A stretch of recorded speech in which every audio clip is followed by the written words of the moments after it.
Chapter 9 is the chapter of Rajavidya, Rajaguhya, the hidden knowledge.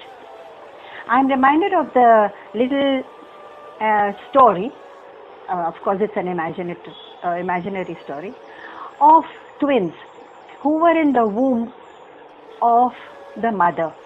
Now one little twin was an astic and the other was a nastic. Okay, so one was a believer and the other a non-believer. So the astic one day just nudged the other guy in the womb and said, "Isn't it lovely? Isn't it so nice that mother keeps us so nice and protected and we feel so safe and nourished over here?" So the nastic fellow said, "What mother? Have you seen anything called mother? How can you believe something you have not seen? So I don't believe in any such thing. So what is this mother thing? I haven't seen." So the believer, the astic twin said, "But don't you see how well you are nourished? And how is it that you are growing and being nourished and all the functions are going on so beautifully?" So the nastic fellow said, "Don't you know there is this little pipe that is coming into us and it is feeding us and the function is automatic. So you will hear and we are nourished automatically." This is the argument we will hear over and over again about God too from many Nastic, that we are nourished, yeah, we are protected.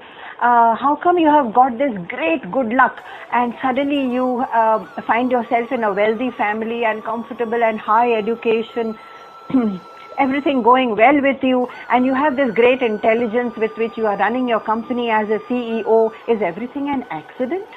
And you have a loving family which is growing well and there are no big tragedies in the family, so to say. When things are going really well, of course we never remember God. So Kabir used to say, "Dukh mein sumiran sab kare, sukh mein kare na koi, sukh mein jo sumiran kare, dukh kahe ko hoye."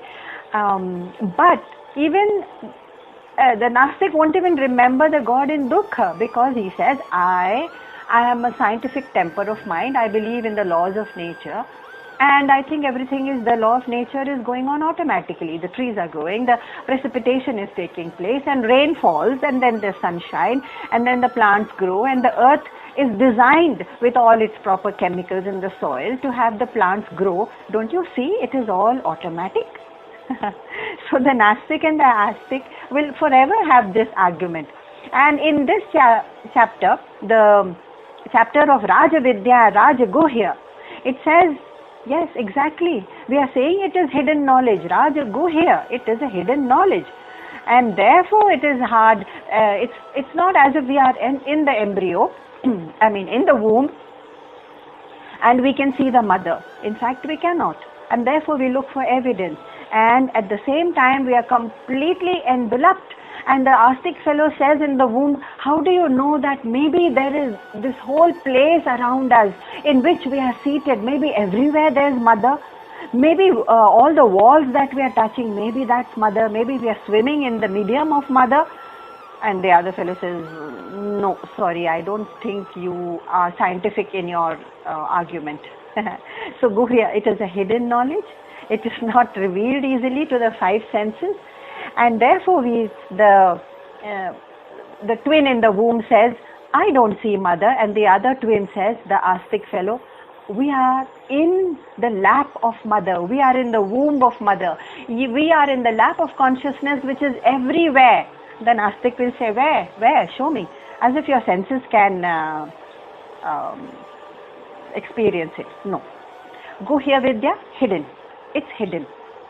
And then it was said in the 6th verse of this chapter, Sarvani Bhutani Matsthani. This is a paradoxical knowledge. All are in me. Yes, of course, when the mother holds the embryo, the embryos or the people or the creatures which are growing within it are within the mother. All are in me, in consciousness. And yet, Nacha Matsthani Bhutani. I don't dwell in them. The existence of the mother is not dependent on the embryo or the baby in the womb, but the baby in the womb For it, every breath, every nourishment that it receives, it is completely dependent on the mother. So are we. We are dependent on existence, on sat, on consciousness, on awareness, on existence.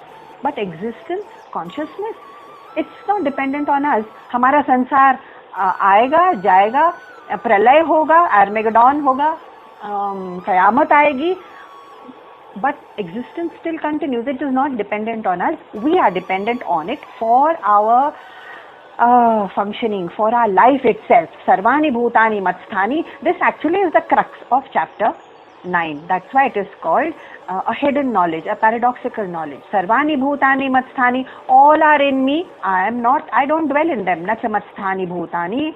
Nacha mam tani karmani. Their actions also don't affect me. Nibadhanante dhananjaya. How can your actions bind me?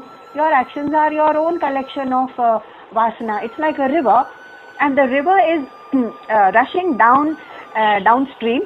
It is rushing on the substratum of the river bed. There is a river bed which is constant, which is still, which is not running. The river bed is not running with the river. It's a constant, and therefore all the minerals and dust and all the let's say all the soil and sand and minerals that the river gathers along the way, it carries along with it, getting heavier and heavier and heavier, and down into the plains it goes with all the minerals and the sand and gravel that it gathered. So we are that river. We are rushing ahead, living on the surface of life, on the surface of consciousness basically. That river bed is not moving, but we are gathering a lot of vasana. All our papa and punya and actions and thoughts. Thoughts gather a lot of momentum, by the way, and I never tire of reminding all of us that the thoughts that we hold carry a lot of momentum of vasana.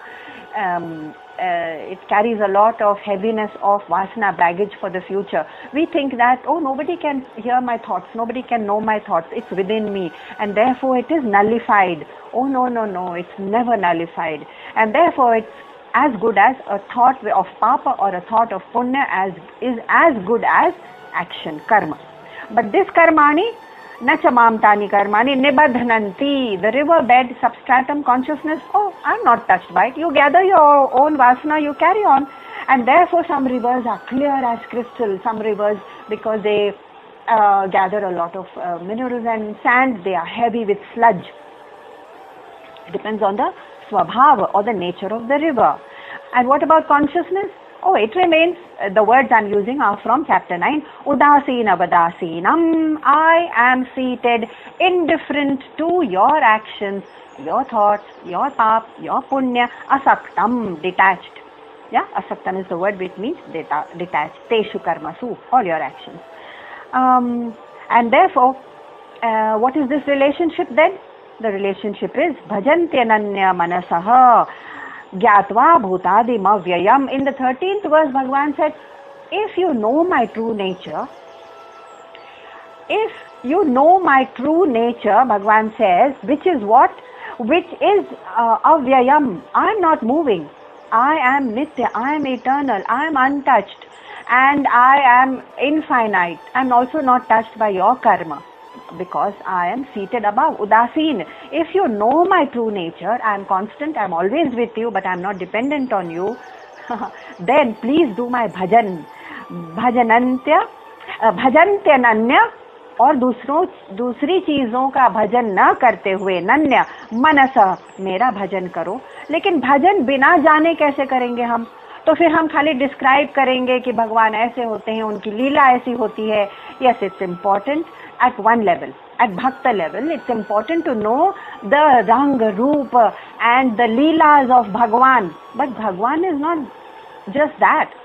You know, those leelas and that description and the rang, roop are for us to attach our emotions, detach from the sansar and attach to something higher. But later on we have to detach from that too, because Bhagwan doesn't have leelas. Leelas means all these delusory actions that we indulge in, delusory. He says, bhajante ananya manasah, but gyatva, 13th verse, gyatva. First know me and then only you can do my bhajan. Otherwise your bhajans are going to be like what? Like singing the praises of some black rock or a vast sky, or describing what? What are you going to describe if you don't know my true nature?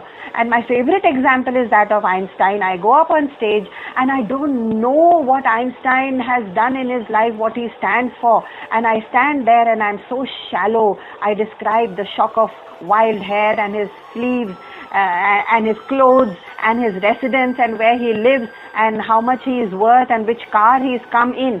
उनकी रासलीला से हमको क्या करना है? Einstein stands for something higher. I cannot even do a bhajan or an introduction if I don't know that Einstein stands for the theory of relativity, the first one to give that theory to the world. Just a small aside, speaking of Einstein, I am reminded of something he said by the end of his life. When he came to the end of his life, he said, I was looking for the secrets of the cosmos in science, and I have completely missed out the metaphysics of ancient Vedic knowledge. He felt very, very regretful that he had missed out on the metaphysical science or knowledge of the ancient Vedic literature, spiritual literature. That was his remorse, that was his regret. Can you imagine? We are reading something that even Einstein missed out on. He missed out, why? Because he had the misfortune of being born in the society in the West where this knowledge was not available at that time. And we are born where we have this knowledge everywhere around us. It's part of our culture, it's part of our Sanskriti, it's part of our literature, our upbringing, our DNA. And yet we miss it. Of course, there are socio-political reasons behind that. I'm not going to go into that. But suffice it to say that consider ourselves lucky. We have access right now. Even now we have access to that great knowledge. And that's why Bhagavan is saying, if you know my true nature, do the bhajan of that. Bhajan means what? Oh, describe my ananya, avyaya, my infinite, my nitya nature, the way it is. Do that bhajan. The way we sing the glories. How do we sing the glories of our spouses, our husbands and wives? ये तो ये करते हैं, वो तो वो करते हैं, उनका स्वभाव ऐसा है, बहुत अच्छा है. हाँ, उनके भजन. Bhajan means singing the glories of.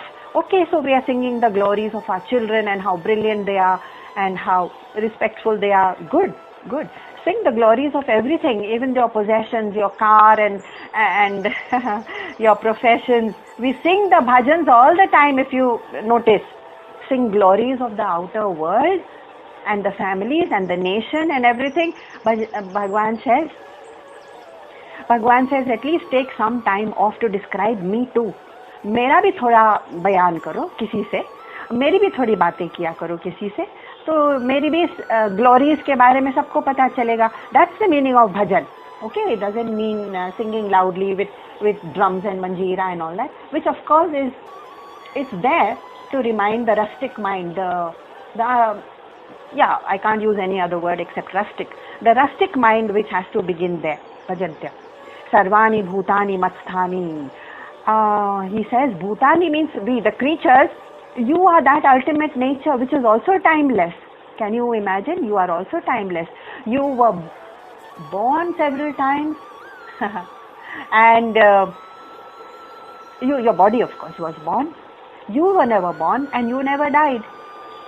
You just continued from one birth to the next. You are timeless. Sarvani bhutani matsthani. Bhagavan keeps on singing our glories. He's singing our glories. We ordinary creatures of this earth and saying, look, you are timeless like me. And therefore, what does this mean for us? For us, it simply means that why are you taking the sansar so seriously? At least take, if you have to take something seriously, don't take yourself or this sansar. Both are ephemeral and both are sort of insignificant in the vast cosmic time. So don't take it so seriously, but take God seriously. That is the only constant in the world. And everything else is a passing dream. So तो गालिब ने भी कहा था, गुजर जाएगा ये दौर भी ए गालिब, गुजर जाएगा ये दौर भी गालिब, जरा इत्मीनान तो रख, जरा इत्मीनान तो रख, जब खुशी ही ना ठहरी तो गम की क्या औकात है। एवरीथिंग इज पासिंग, आगमापायिनो अनित्याः ताम तितिक्षस्व भारत। कृष्ण भी वही कह रहे हैं, वो कह रहे हैं तितिक्षा रखो, और उसी शब्द को गालिब ने कहा है, गालिब ने कहा है इत्मीनान, इत्मीनान रख, तितिक्षा। Because why are you taking the sansar and yourself so seriously? That is what is causing all the anxiety and all the fractured emotions and the fractured minds and the ups and downs, the sense of unfulfillment, the sense of incompleteness, because you don't believe in that one thing which is complete in the whole universe, and that is only consciousness, which is you. Bhagavan says, Matsthani sarvani bhutani, you are timeless. So all creatures and all their situations, every situation on this earth, gam ho ya khushi ho, according to Galib, is inconstant, it's passing. But I am constant. But you still don't know me. I'm constant and constant with you, and still you miss me. It's like your breath. If you're not aware of it, or not putting your mind to it, your awareness to it, you don't even know you're breathing. In the same way, if you don't meditate and put your mind and awareness to that consciousness, which is actually you and us, we don't know, we are not aware of it. Therefore, in the 7th chapter, Bhagavan had said the same thing. And you might feel, oh, why does Bhagavan repeat himself so much? Theek hai, but have our lives changed? Have our lives changed at all? So he doesn't tire of repeating, because he is well aware that that having said one thing, life is not going to change in one shot. Otherwise, he could have just said one phrase is enough. In fact, to give us the entire knowledge of this earth, that what is asat, what is asat can never exist, and what is sat can never go away. That is the entire knowledge of the Vedas and also of Gita. Had he known that we will understand at one shot, he wouldn't have had the time to repeat it. He wouldn't have taken the time to repeat it. Like in the 2nd chapter, he has already said, Na sato vidyate bhavaha, na bhavo vidyate satah. जो असत है वो कभी था ही नहीं, और जो सत है वो कभी it can never go out of existence. ना सतो विद्यते भावः ना भावो विद्यते सतः. अगर हम समझने वाले लोग होते ना, तो ये एक फ्रेज लेके पूरी जिंदगी बदल जाती, पर नहीं. वी नीड 700 वर्सेस, उसमें से 574 सिर्फ कृष्ण ने बताया है, बाकी सब questions and confusion of Arjun है, and some descriptions of Sanjay. तो we need a repetition. Yes, that's why in 7th chapter same thing he has said, मयि सर्वाणि भूतानि मयि सर्वमिदं प्रोतं सूत्रे मणिगणा इव. I am that sutra, that thread that goes through the string of pearls.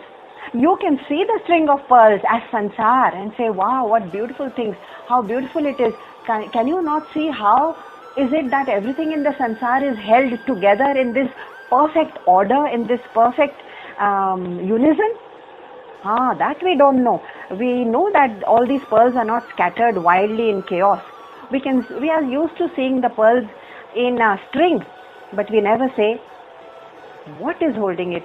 And therefore he has said, Mai sarvamidam protam sutre, I am that thread, manigana iva, the invisible thread. Again invisible? I can't see you. So Rajaguhyam, so secret knowledge, is it? So is it meant that it can be told only to the certain select people in the world? No, misinterpretation. It doesn't mean secret in that sense. It's just hidden from view. From view. And therefore Bhagavan says, yes, but some jnanis can see me. And the mudha is a word he uses in the 11th verse, 9th chapter. Mudha, the foolish ones, param bhava majanantaha mama bhuta maheshwaram. They don't know my true nature. And therefore they don't know that I am the Lord of all beings, who the mudha, the foolish. They don't know my true nature. Why can't they see me? 12th verse, he said, 9th chapter. We just recap a little bit.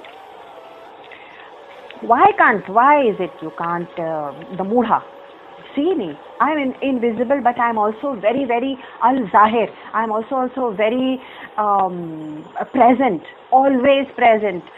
There is never a moment I am absent, and yet you want my visibility through your senses of sight and smell and taste and touch. That is your problem. So he says in the 12th verse, मोघाशा मोघकर्माणः मोघज्ञाना विचेतसः राक्षसी मासुरीं चैव. Okay, first line I'll take, moghasha moghakarmana. So it is your delusion, mogha asha, false delusions in the world. Delusions always false anyway. False asha in the world कि मुझे यहाँ से permanent सुख मिल जाएगा और वहाँ से मिल जाएगा. अच्छा, हमने सब कुछ ट्राई कर लिया और permanent सुख तो नहीं मिला, फिर भी हम उन्हीं चीजों में फिर वापस जाके सोचते हैं हो सकता है अब की बार मुझे परमानेंट सुख मिल जाए. तो relationships and situations and objects, isn't that foolishness? Einstein himself had described, what was the word he used? Idiocy? Stupidity. He said the definition of stupidity is doing the same things over and over and over again but expecting different results. Krishna is saying the same thing. He is saying, Moghasha, you have a false expectation from Vyakti, from relationships and people and this world and sansar and wealth, but none of it stays and gives you that permanent something of essence, of something of a constant essence, immovable. Something so constant that you can hang on to it, and each time you say nahi ab ki baar zarur milega, ab ki baar. And therefore he says this is your delusion, it's your mogha asha, and therefore you are doing all the delusory actions to chase those things, mogha karmana, because your gyan, the things, your gyan meaning your belief that the world will give me my permanent joy is the wrong mogha gyan, delusory gyan. So he has explained, Krishna can't get any more clear than this. He's saying this is vichetasaha, senseless, meaningless, and you go on and on. Yeah, we go on and on. So that's why now Bhagwan, instead of saying mudha, foolish, he uses an even stronger term in the second line, and he says, oh, this pravritti of yours is rakshasi, asuri. That means it's unholy almost, like a rakshas, like devils, like diabolical. What kind of a pravritti, nature you people carry, rakshasi, asuri? It's totally deluded. How can we describe the rakshas? Because we have read far too many stories in the Puranas where they are described with, with fangs and with horns and spewing fire. Okay, I don't mean that kind of a childish description. That's needed again for the childish mind. The description is needed for the rustic mind. But here the simple meaning is that a mind that just does not have the urge to find out that higher truth. Why? Because it is so self-centered, it is so busy flaunting what it has acquired from the world, ordinary things which are, anitya things, yes, impermanent things it has acquired, and yet it is so self-centered around it that it has filled its whole life with all those things and relationships and people, and therefore there is no room for the urge to find out anything higher. That pravritti, that nature, Bhagwan is not going to mince any words, and is not going to be very polite. He is going to say, sorry, it's rakshasi, asuri, pravritti. Maybe he is giving Arjuna a jolt to just wake up and first of all find his highest human destiny instead of dwelling in this world of senses. What about those who are not asuri and rakshasi, those who are actually alert? Yes, for them Bhagwan says, yes, they are daivi pravritti. And that is in the verse 13. महात्मनस्तु मां पार्थ दैवीं प्रकृतिमाश्रिताः भजन्त्यनन्यमनसः ज्ञात्वा भूतादिमव्ययम्. These are great souls, Mahatma, because they are Daivim, divine in nature, and they take Prakriti Mashritah, they take refuge in me. They depend on me for the highest knowledge, and they come to me. Not dwelling all the time in the sansar, and then they worship me in the sense bhajante. Now worship need not once again be taken as outer mechanical action कि हमने सज्जा कर दिया, हमने मंदिर चले गए, हमने माथा टेक दिया, हमने अदा कर दिया अपनी. Okay, you have offered your prayers, you have knelt down, you have also been very, very particular about the vratas.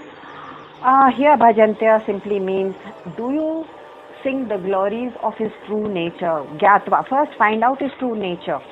That's what he is saying. Find out. And he does not, Krishna, I think he abhors blind worship, and he abhors superstition, andhavishwas. I think he abhors it because he never tires of reminding. And in the entire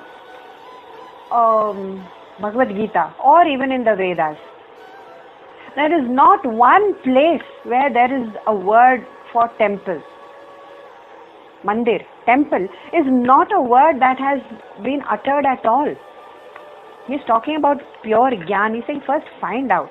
Then you can build your edifices, your altars, your structures, your temples and your mandir, masjid, gurudwara. तब तुम कुछ भी बनाओ, क्योंकि तुमको एक आसरा चाहिए, एक जगह चाहिए जहाँ आप समझे कि हाँ मुझे यहाँ भगवान मिलेंगे. वो आपके मन की शांति के लिए you can do all that. Divide up your world.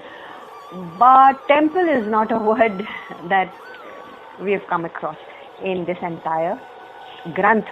Okay. Now, with a single pointed mind, how do I worship God? Number 14. Satatam kirtayantaha Satatam kirtayanto mam yatantascha dridhavritaha namasyantascha mam bhaktya nityayukta upasate. आप मेरी उपासना करो. Again, the word upasana, people will say, चलो भजन करें, उपासना करें, पूजा करें, क्योंकि पूजा, उपासना, कीर्तन, पूजा, अर्चना, ये सब word sort of synonymous हो गए हैं because of the common use. Now here upasana again may need to be redefined. Up means near, and asan of course means to be seated. Upasan, to be seated near. But near what? I can't see God. I can't sense God. I can't visibly experience God. Sit near what? So in the beginning, just sit near the knowledge at least. Upasana, upasana, literally sit near the knowledge. That means find the right company, find the company of people who are looking for the same truth, like-minded people, जिसको सत संगति कहते हैं. संगति of those who are looking for the truth, सत संगति. तो सत्संग में बैठो. Again, not singing bhajans, please. You can do that too, but that's beside the point.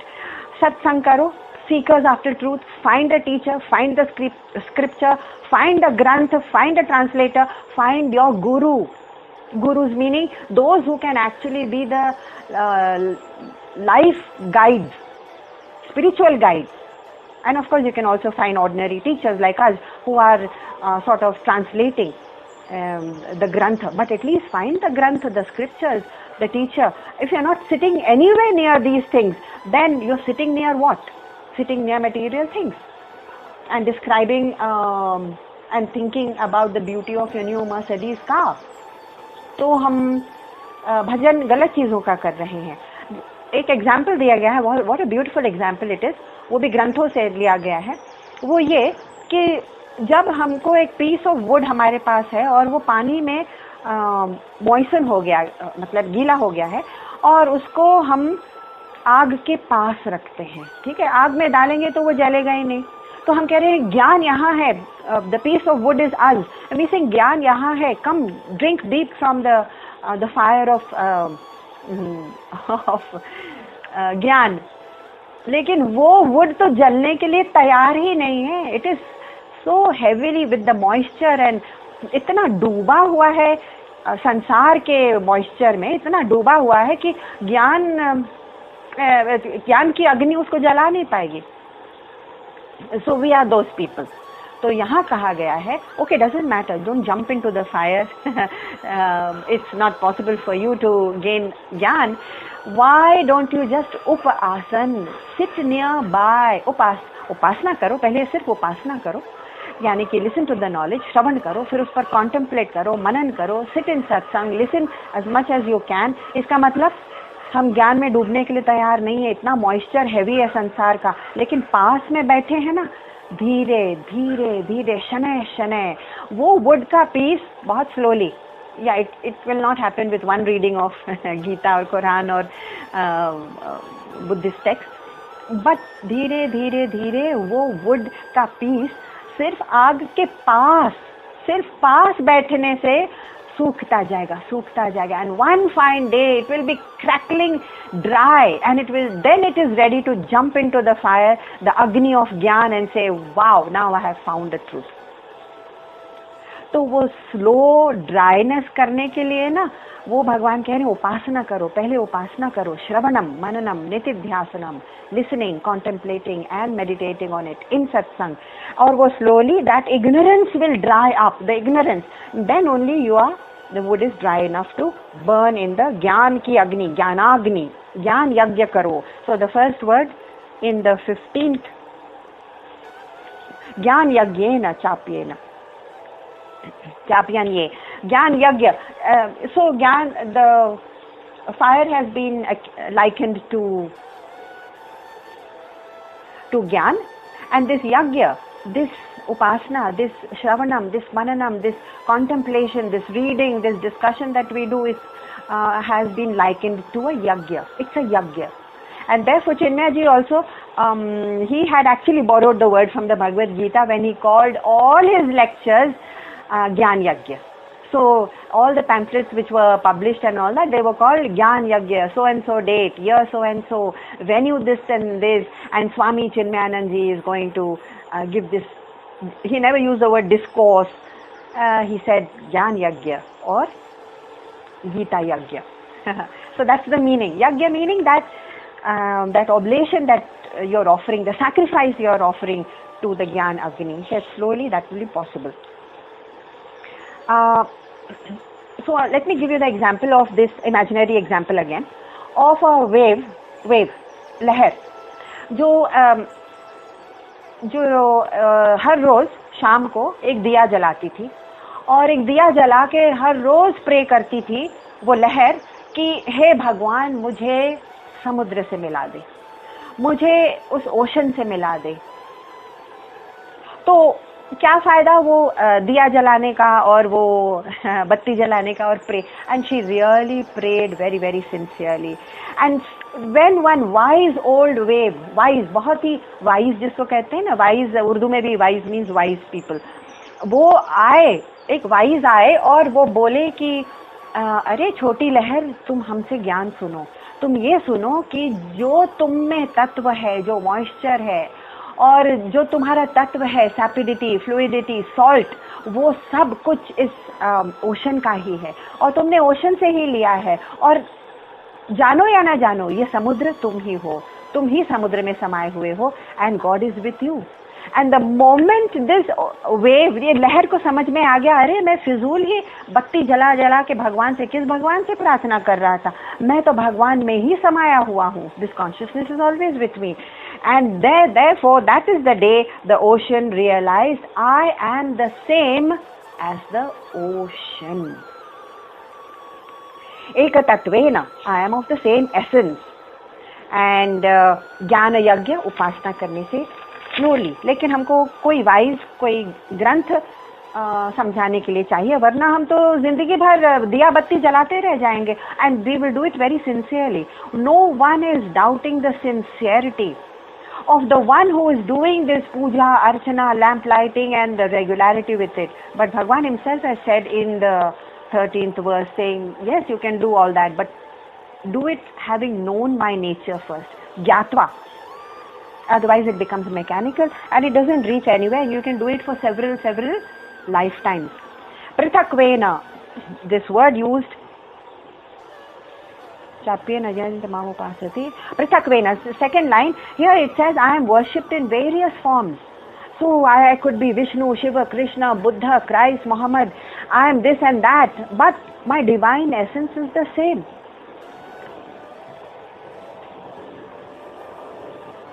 And so you are just giving these names to the Paigambar that you know, but millions and millions of lives, years आते हैं जाते हैं, आपको कैसे मालूम कि हजारों साल पहले जब we did not have writing, we don't even know whether this world was destroyed and it was created again, and before that there must have been intelligent people who could communicate and there was writing. और उनके पैगंबर कुछ और होंगे, कोई और होंगे, तो उनके विष्णु, शिव, मोहम्मद, कृष्ण, बुद्ध कुछ और होंगे. How do you know? तो हम अगर आगे देखें, सपोज कितनी आगे ले जाएं, 20,000 years ahead. 2000 साल काफी है एक्चुअली. हमारे 2000 साल में भी have seen Christ and Buddha and Muhammad, बहुत हमने 2000 साल के अंदर ही देख लिए. तो 20,000 साल भी अगर आप देखें तो how do you know that there won't be a plethora of a पैगंबर and पीर.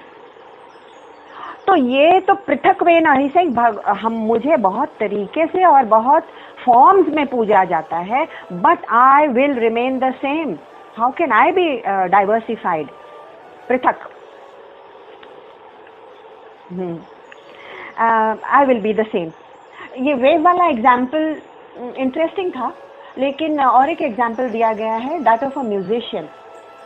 एक म्यूजिशियन एक ऐसा होता है, जब कोई यंत्र या कोई गीत बजता है तो उनकी रोम रोम में म्यूजिक थिरकने लगता है. It happens to us also, some of us who are a bit sensitive to music, but it happens most acutely to real musicians. तो म्यूजिक उनमें समा जाता है, पर क्या वे म्यूजिक के अंदर होते हैं? नहीं. It's the same. It's the same when Bhagwan says that yes, सर्वाणि भूतानि मत्स्थानि, सब मुझ में है, न च मत्स्थानि भूतानि, I don't dwell in them.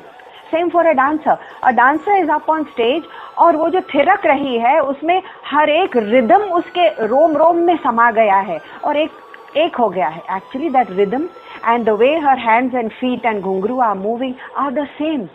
You cannot tell the difference between the beat of the, means the exact moment of the beat, the thought, and her घुंघरूस. They are exactly the same. वो एक हो गए होते हैं. तो वो rhythm उनमें है, लेकिन डांसर रिदम में नहीं है. So similarly, the person can see harmony and divinity in everything. अगर हम देखना चाहें तो वो harmony और divinity हर चीज में हम देख सकते हैं. In heat and cold, शीत उष्ण, success and failure, and that is jay or parajay, and in nature, among people, we can see it everywhere. In silence, or in solitude, or in company, or in a crowd. And therefore he has used the word, last word in the second line, Vishvato Mukhaha. Vishvato Mukham. I am present, Vishvato Mukham, present everywhere, in the sense I am facing in all directions. Vishvato Mukha, my Mukha is facing the universe, all directions.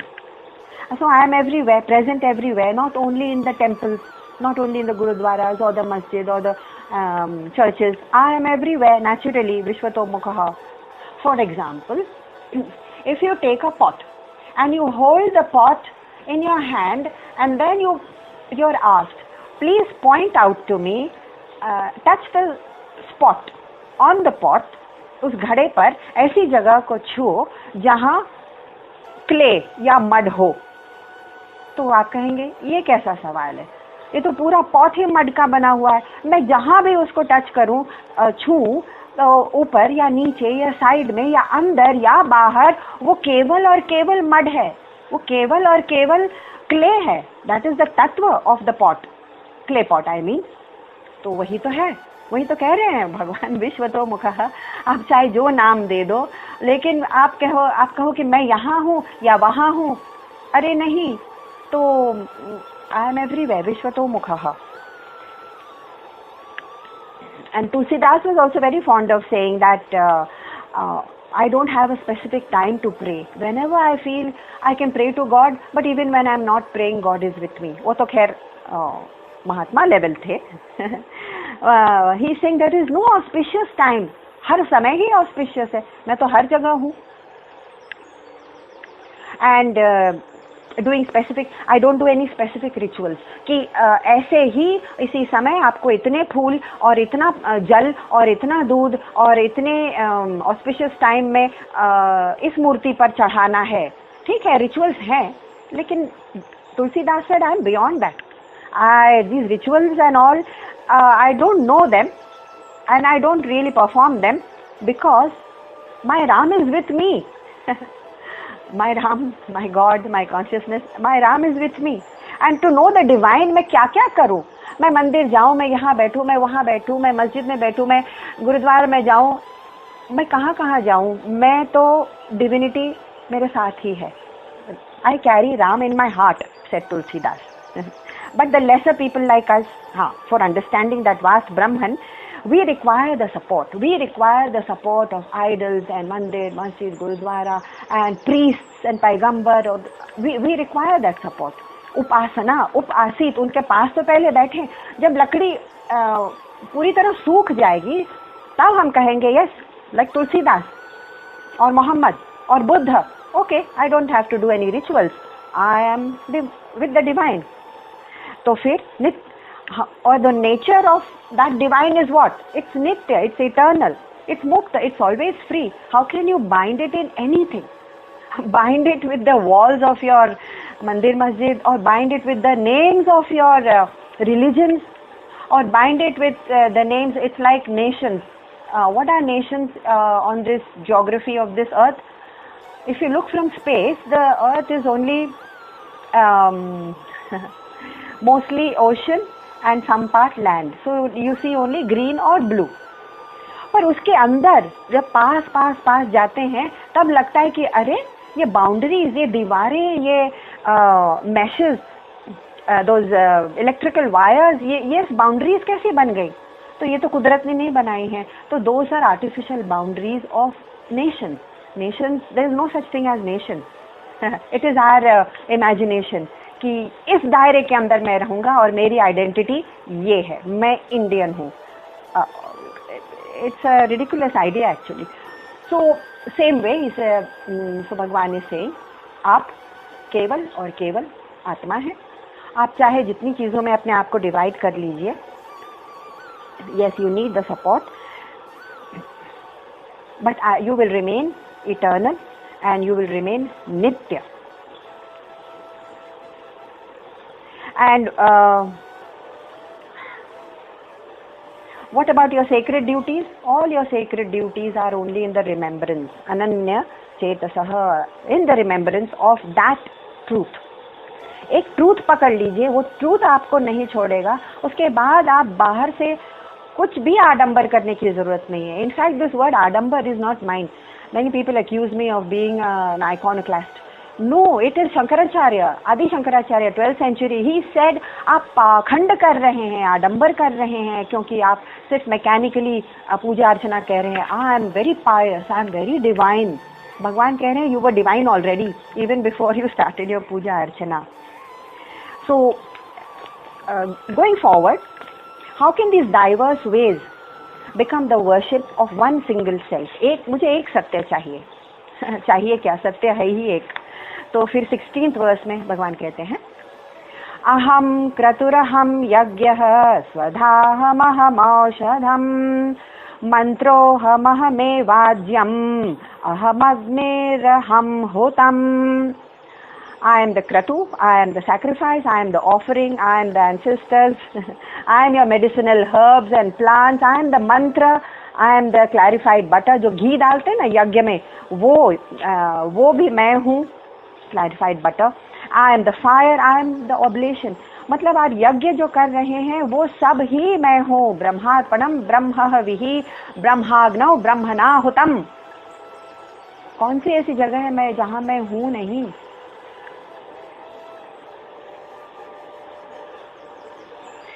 तो ब्रह्मैव तेन गंतव्यम। The self is existence everywhere and therefore it is he is in all my actions to.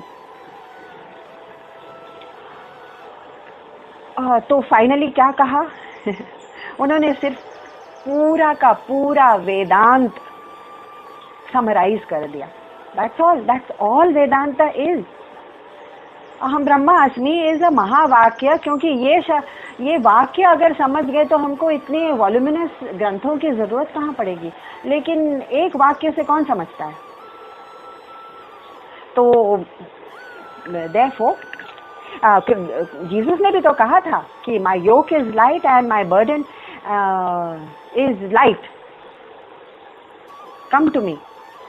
पर mystical language कोई समझता नहीं। My yoke is not burdensome. भूत भ्रन्न च भूतस्थः, the basis of all beings are is me. I am that भूतस्थः of all, the substratum of all. So number 17 में और क्या रह गया इस सीक्रेट को पहचानने के लिए? तो it's a very riddle like allegorical references are given in verse number 17. पिताहमस्य जगतः माता धाता पितामहः वेद्य पवित्र मोंकारः ऋक्सामः यजुरेव स। ऋग्वेद, साम सामवेद, यजुर्वेद, यह सब वेदों में मैं ही हूँ। That means it's just a reference to say that I'm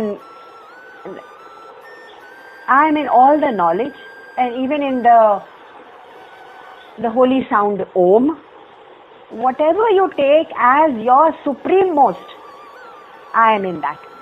And I am the father and I am the mother. Now this term father is just a allegorical reference, but you see in Christianity also it has been taken quite literally, in the sense when we pray, when we say the prayer from the Bible, we say, Our Father who art in heaven, hallowed be thy name, thy kingdom come, thy will be done in heaven, on earth as it is in heaven. Hallowed be thy name, our Father who art in heaven. This is the prayer we say from the Bible. That father figure, the father's word has been taken literally, but here it means father and grandfather, which means the source from which we are coming. We are coming from a certain source, which is our adharam, our substratum. That is it. Taking this mystical allegorical references a little further, not to be taken literally, please. Number 17. Gatir bharta prabhu sakshi nivasa sharanam suhrita prabhavah pralaya sthanam nidhanam bijamavyayam. I am the goal, I am the supporter, I am the witness, I am the abode meaning रहने की जगह, and I am your shelter, and I am your friend. I am also the origin and the dissolution. I am the fountainhead of everything. Fountainhead, basically, this is what he means. Actually, in the 8th chapter, Bhagwan had used some very technical words like Kavin, eternal. So here he is using simpler terms for the same things, to say that I am that essence, which is seemingly diverse, but I am that essence. What is it? Gati. The word used here is Gati. I am that. I am your goal. Gati means the direction or the goal which you want to reach. I am the Bharta. Nothing happens without me. Naturally, I am the word used in the 8th chapter was Anusha Sitaram. I am the one who organizes everything into a certain order. Yeah, so orderliness in the world comes from where? I am that Bharta. I am the Sakshi. That means, Sakshi meaning, it's a beautiful word. If only we could understand this in meditation, that I have seen all my joys and I have seen them go away, but I haven't gone away. I have seen so many sorrows and tragedies and depressions, and they have gone. तो गम की क्या औकात है, as Ghalib says. But I haven't gone. I have been the experiencer of all these. But am I the experiencer? I still say that I am the experiencer. I experience these. So who is the I? Who is that who is saying that I experience this? That is the witness, the Sakshi, the witness, which is beyond. And therefore, Bhagavan says, I am the Sakshi, I am beyond all sorrows, and I am the witness of all your tragedies and elations. Nivasa. Nivasa, I am the abode, the substratum. An example given is of a mirage. Mirage, everyone knows. In the desert you see that there is a pool of water and you rush towards that water, and then you say, oh, there's no water here, but from a distance it looked like a refreshing pool of water, but there's no water. So what happened to that sight, that vision of water? Nothing happened. It was your illusion. And then you feel the sand, you pick it up. That moisture did not touch that sand at all. The sand is as dry as ever. So the sand is not touched at all by the illusion. हमारा संसार हमको दिख रहा है कि real है, इसमें मेरे सुख हैं, दुख हैं, और मेरी ट्रेजेडीज हैं, मेरे अप्स एंड डाउन्स हैं, मेरी फ्रस्ट्रेशंस हैं, मेरे सक्सेसेस हैं, रिलेशनशिप्स हैं, सिचुएशंस. ओके, ये इल्यूजन आपको दिख रहा है, but it is not touching. जब ये इल्यूजन खत्म हो जाएगा तो that substratum on which it is appearing, वो तो अनटच्ड है. उस इल्यूजन ने उसको टच ही नहीं किया, वो सूखा के सूखा है. लेकिन हम मिराज देख सकते हैं इन द डेजर्ट. अगर सैंड नहीं होता तो नहीं. इल्यूजन देखने के लिए भी वो सैंड का सबस्ट्रेटम चाहिए. So sand is not dependent on the illusion. The illusion, sansar is dependent on the mirror, on the sand. That's why it is said, I am the शरणम.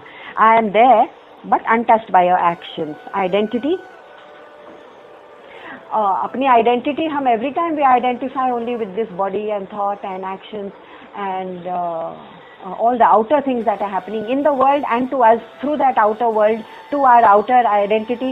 Everything is a mirage because हम outer ही outer देखे जा रहे हैं, like a mirage, like looking at an illusion. And so संसार, this stormy shore of संसार, इसको पार करना है. Every time we remember, oh, who am I? Krishna ने बताया तो था, who am I really? जब भी हम वो तत्व, your consciousness को याद करेंगे, that there is nothing else apart from that, then what will descend upon you is the calm after the storm. The sansar is always in a stormy state of flux, but the calm, the tranquility, the security, the safety, you feel so safe and so self-controlled, like that baby in the womb of the mother. Then you say, हाँ, मैं सही जगह हूँ. That's why he's saying, I am your sharanam. मुझ में शरण लो. Take refuge in me. And number 19, he goes on to say that each one of these terms, अगर एक टर्म भी हमने पकड़ लिया और मेडिटेशन में उतर गए उस टर्म को लेते हुए, कौन से टर्म को? That I am your gati, I am your goal, I am your bharta, nothing happens without me, और I am just a sakshi, I am just a witness watching this whole drama of your life, और I am your sharan, I am your refuge because I will protect you. कोई भी एक term, उन्होंने काफ़ी indicators दिए हैं अपने स्वभाव के, अपने नेचर के, भगवान ने. एक कोई टर्म लेके हम मेडिटेशन में उतर जाएं तो देखेंगे that we are able to stroll nicely, आराम से into that truth. So to know my true nature, what else is needed? What other indication? So number 19. Tamam yahamaham varsham nigrandham yutsrajami cha amritam chaiva mrityuscha sadasachaham arjuna. एक और indication है हमारा, भगवान कह रहे हैं that of course I am not the matter and I'm not made of matter, I'm not made of objects or experiences or happenings. I'm the absolute essence which is behind all these objects and actions and happenings. Now the first word he has used is tapam yahamaham. I am the heat. Tapam, tap, I am the heat. What does it mean? So does it mean you're not there in the cold? How silly. It's like saying that electricity is there. The same electricity is actually heating up my geyser, water heater. and the same electricity is actually cooling down my refrigerator, and the same electricity is lighting up my bulb, and the very same electricity is actually powering the fan, which is rotating. So is heat the real nature of electricity? No. It can heat the water geyser, but heat is not its swabhava, its original nature. Neither is cold. It can, of course, cool the fridge. And neither is light nor the movement of the fan. Movement and light and heat and cold are not the nature. It is used by the instrument. That means it is manifesting in the world. दुनिया में हम जो कुछ देख रहे हैं, लोगों का स्वभाव और आना और जाना और ऊंच और नीच, ये सब स्वभाव में हम I am manifesting in those forms, but my swabhav is not that. How can it be? So similarly, the nature of pure essence is to be in everything but to be apart from it. But at the same time, electricity नहीं होती तो geyser गर्म नहीं होता, fridge ठंडा नहीं होता, bulb light up नहीं होता. I am needed. My presence is needed. Okay. Tapam yahamaham varsham. It's a poetic expression, very beautiful, poetic. So ये सोचिए that all the physicists, scientists जो होते हैं वो कहते हैं कि of course everything is governed by the physical laws of physics. Means what? That the sun is at the right distance from the earth and therefore the temperature is just right for there to be life form on earth, and therefore the temperature is just right for there to be plantation, and so there is precipitation from the ocean, and then the moisture rises and comes down as rainfall, and then it moistens the earth and there is plantation. Ye precipitation, ye condensation, ye the growth of the plants and all, these are all by nature. ये तो automatically हो रहा है भाई. तो वो twin याद है जो बूम में था और कह रहा था ये पोषण जो हमको मिल रहा है ये तो ऑटोमेटिकली हो रहा है, हम जो ग्रो कर रहे हैं हम ऑटोमेटिकली ग्रो कर रहे हैं. और दूसरा ट्विन वूम में कहता है अरे नहीं, ये हम अपने माँ के वूम में है, ये माँ का प्रकोप है. और वो कहता है माँ तो हमने देखा नहीं. So don't talk nonsense, this is all automatic. It's the same thing. कि all the physics, laws of physics of condensation and precipitation and heat and जो भी है जिसकी वजह से and the right chemical compositions of our body and this earth and the food that we eat, वो chemical composition भी एकदम perfect है. And we are just a bundle of all those phosphorus and carbon and all that. Okay, ठीक है. Chemistry समझ में आ गई, ठीक है. रसायन शास्त्र समझ में आ गया, वेरी गुड. फिजिकल लॉ समझ में आ गए, एक्सीलेंट. इनका नियंत्रण कौन करता है? तो ये तो हमने पूछा नहीं साइंस में. ओ सॉरी. सो अब साइंस के परे जाके मेटा साइंस या फिजिक्स के परे मेटाफिजिक्स में जाना पड़ेगा, क्योंकि साइंस में तो हमको बता दिया कि the nature of sugar is to be sweet. Can sugar be anything other than sweet? No no no, it can only be sweet. Sweetness is the swabhav, the dharma of sugar. ठीक है, लेकिन ये स्वीटनेस कहाँ से आई? One step further we have to take into the subtler truths. How? Who is making these things function to such perfection? Body देखें तो सिर्फ एटम्स हैं भाई, एटम्स हैं, ऑर्गन्स हैं, मॉलिक्यूल्स हैं. वो उसमें डिवाइन स्पार्क कहाँ से आया कि my kidneys knew what to do and my veins knew what to do, my arteries knew what to do, how to transport the blood from here to there. दिन भर arteries में और veins में blood transport होता रहता है. What is that divine spark? ठीक है. So who governs all these laws of physics, all these actions that are going on in this earth? The laws of physics. Gravity है, gravity के बिना तो हम कॉस्मोस में उड़ रहे होते. Yes, the laws of physics are governing everything. Who is governing these laws of physics? So we have to go a little bit beyond science. But don't worry, even science is trying to catch up. It's a little few million centuries behind Vedanta. But they are on the same search. They are on the same search to know what is the essence behind creation, behind everything, behind our existence. जो प्रश्न लेकर science आगे बढ़ता है is the same question which the saint the rishi takes forward, or the Paigambar. Amritam chaiva mrityuscha. Therefore, the laws of death and birth are also actually ordained in the same order. But एक चीज हम भूल जाते हैं कि you have never died. The real you has never died. अच्छा, तो फिर you say no, in my previous birth I died and now I've taken a new birth. And had you died, then what? How come you are here? How come you are back again? I've taken a new birth again. I have come back again.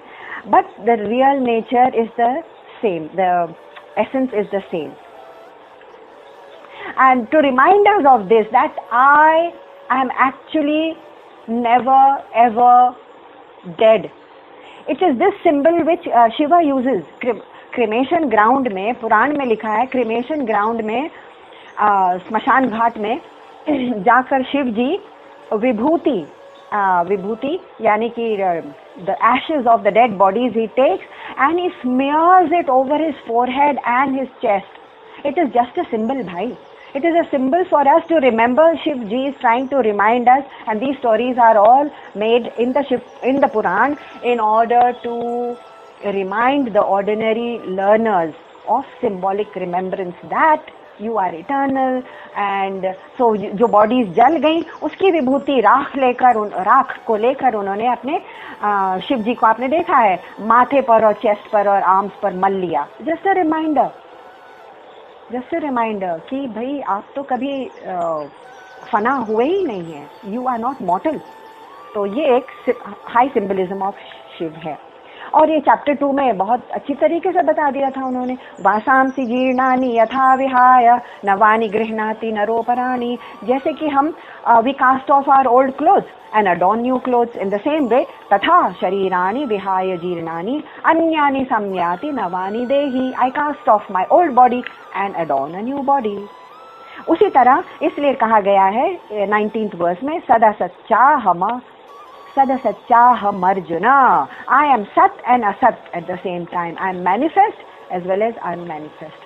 मुझे manifest form में देखो तो तुम सोचोगे कि हाँ लेकिन ये भी विलीन हो जाने वाला है. इसका मतलब वो असत है manifest form में. मैं actually में unmanifest हूँ, अव्यक्त हूँ, अव्यक्तादीनि भूतानि. इसलिए some people will say अरे भगवान ने ये कैसे कह दिया कि मैं सच भी हूँ और झूठ भी हूँ, सद और असत दोनों हूँ. It simply means he is manifest as well as unmanifest. Let me take a couple of minutes with verse number 20.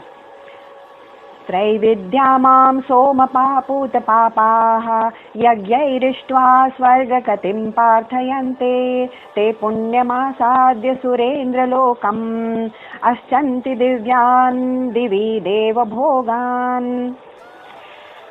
It is just that त्रैविद्यामां सोमपान् पूतपापाः. Some people, they have used a form of worship which involves a lot of karma kand, a lot of ritual sacrifices and ritualism and all that. But yes, in the Vedas, you will find in all the Vedas, 80% of the Vedic literature is sacrifices and yagya rituals. And 12% of it is upasana. That means singing the praises of the Lord. And also the vidhi of the puja, upasana. And the actual knowledge, the actual jnana which Bhagwan is driving us towards is actually 2% of every Upanishad. But what happens? Many of us don't reach that last section at all. We get caught in the karma kand. Ye ritual karo, wo ritual karo. And then he says, when will you reach that ultimate knowledge? That last section. Are we getting stuck in this? And therefore Bhagwan is saying, if you reach that ultimate knowledge, you won't even need the karma kand. You will go Deva Bhogan. You will go beyond fear. You will go into Swarga. Why is the word Swarga used for a fearless place? Because it is believed that in the Swarga plane of existence, there is no, what are the things we fear? We all fear disease, old age, death. सब कुछ इसमें समा जाता है. He's saying you will then never fear old age, disease or death, because you will know the ultimate ज्ञान that first of all you are not mortal. ये फना होने वाला पदार्थ, that tattva is not you, and Swarg is just a plane of existence. It's not a geographical place. You will go beyond fear. Basically, Swarg means you will go beyond fear. If you know this. But गुमराह करने वाले कितने लोग हैं? बहुत से लोग हैं. ये वाला कर लो, वैसे कर लो, वहाँ विजिट कर लो, तीर्थ स्थान कर लो. Yes, आपको करना है, because that's the only thing that will take you for a few moments and few days out of the sansari involvement. It's like upasana, like the wood coming close to the fire. हमको dry up होना है. Yes, for that do all the karma kand. But there will be so much of misleading कि अंत में हम जान ही नहीं पाएंगे. जिसको ज्ञान नहीं मालूम होता है वो अंधविश्वास में करता चला जाता है. जैसे कि मुल्ला नसरुद्दीन के जा रहा था एक बार अपने पिताजी के साथ, और उनके साथ उनका गधा तो था ही. तो जब वो जा रहे थे तो लोगों के ओपिनियंस की वजह से वो बहुत इन्फ्लुएंस थे. मुल्ला नसरुद्दीन गधे पर थे, mounted, and some people laughed and scoffed and said, ये देखो अपने पिताजी को ग्राउंड पर चला रहे हैं और खुद माउंटेड ऑन द गधा. So they felt very ashamed, and Mullah Nasruddin dismounted and put his father on the mount, and then they were walking, and some people said, oh, how silly, you know, this father is so arrogant, he is making his small son walk on the path and he himself is mounted on. Again they were ashamed of themselves. करें क्या? जिसको सत्य नहीं मालूम होता है ना, वो उनको कोई भी गुमराह कर सकता है. ये करो, ये मत करो, वो करो. दोनों जने उतर गए. जब दोनों जने उतर गए और गधे को लेके जा रहे हैं तो और लोग हंस रहे हैं और कह रहे हैं, अरे they are such fools, they have a mount and they are not using the mount. तो दोनों चढ़ गए माउंट पर. अब और आगे गए तो लोग और हंसने लगे, बोले देखो बेचारों को दया भी नहीं आती कि गधा ही can't take so much weight, दोनों ऊपर चढ़े हुए हैं. तो दोनों उतर गए, because these are people deluded when they don't know the truth. सही क्या करना है, सत्य क्या है, असत्य क्या है, वो किसी के भी बहकावे में आ सकते हैं. फाइनली उन्होंने क्या किया? फाइनली उन्होंने गधे को ऊपर लेके दोनों जने चलने लगे ताकि कोई उन पर टिप्पणी ना करे. तो उन्होंने चल रहे थे और गधा को उठा के चल रहे थे. So this is what happens to so many of us who don't know the truth. सत्य तो पता नहीं है, लेकिन ये कर लो, वो कर लो, etc. No? So Bhagavan is saying, yes, the knowers of all the Vedas and those who know all the Vedas, the Rig and the Yajur and the Sam Ved, they can worship me by sacrifices, pray to the heaven, and they can still reach the world of the Lord. But knowledge is important. That is verse number 20. Knowledge is the most important.